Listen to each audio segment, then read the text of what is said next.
Bapak Ibu dan Saudara semua, puji Tuhan, kita bersyukur karena Tuhan mengasihi kita dan memberikan kita hari, kesempatan, dan anugerah baru untuk kita jalani dan nikmati. Setelah beberapa waktu kita belajar tentang seri pengajaran iman tentang gereja Kristen Nazaren, kemudian kita jeda sedikit dengan tema umum, izinkan saya melanjutkan lagi perenungan kita dalam beberapa waktu ke depan dengan tema khusus, dan saya ingin mengajak kita semua untuk memikirkan salah satu hal atau salah satu tema penting di dalam kehidupan kita berkaitan dengan keluarga.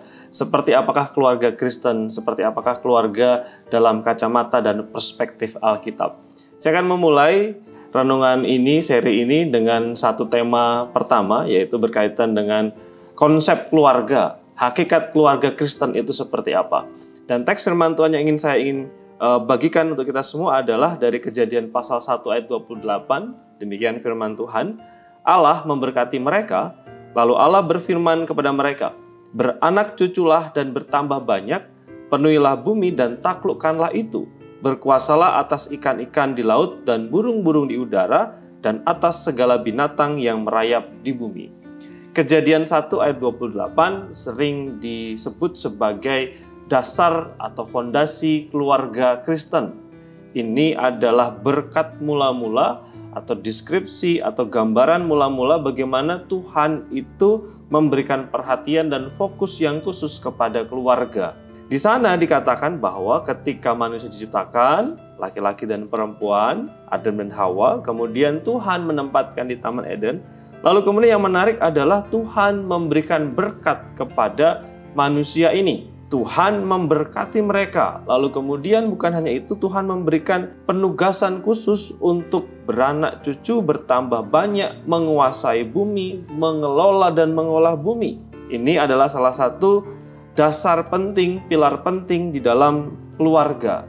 Ayat ini dipahami bahwa keluarga merupakan sebuah hubungan atau relasi yang di dalamnya mengandung unsur tanggung jawab, kemitraan, dan juga pola yang harus didasarkan kepada kehendak Allah. Sekali lagi, ayat ini memberikan pemahaman bahwa di dalam keluarga itu ada relasi atau ikatan atau hubungan. Dan di dalamnya ada tanggung jawab, di mana seorang pria punya tanggung jawab kepada seorang wanita, demikian juga sebaliknya. Di sana ada ikatan yang mengharuskan manusia itu bertanggung jawab.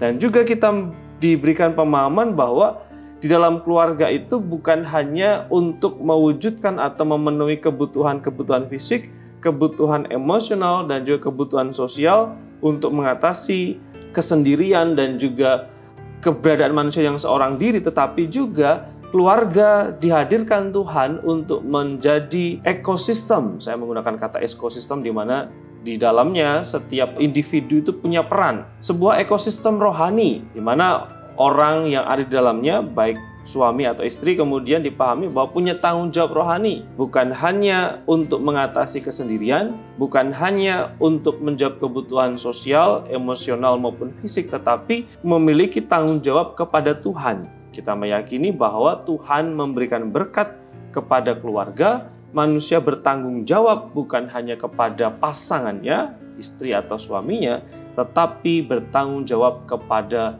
Tuhan. Di dalam konsep inilah, di dalam pemahaman inilah, keluarga menjadi institusi yang spesial, sebuah ikatan yang spesial, sebuah ikatan yang berharga karena ada berkat Tuhan di sana serta ada relasi dan juga menjawab kebutuhan rohani di sana.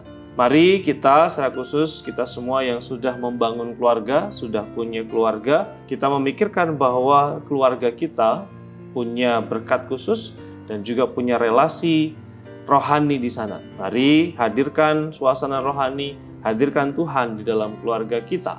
Saling membangun, saling menguatkan sebagai sebuah ekosistem yang berkenan di hadapan Tuhan.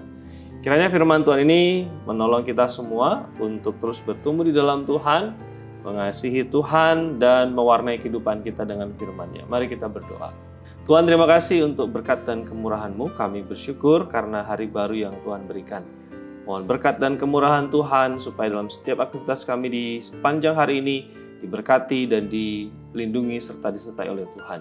Di dalam nama Tuhan Yesus, Juru Selamat dan Gembala Agung kami yang setia, kami berdoa. Amin.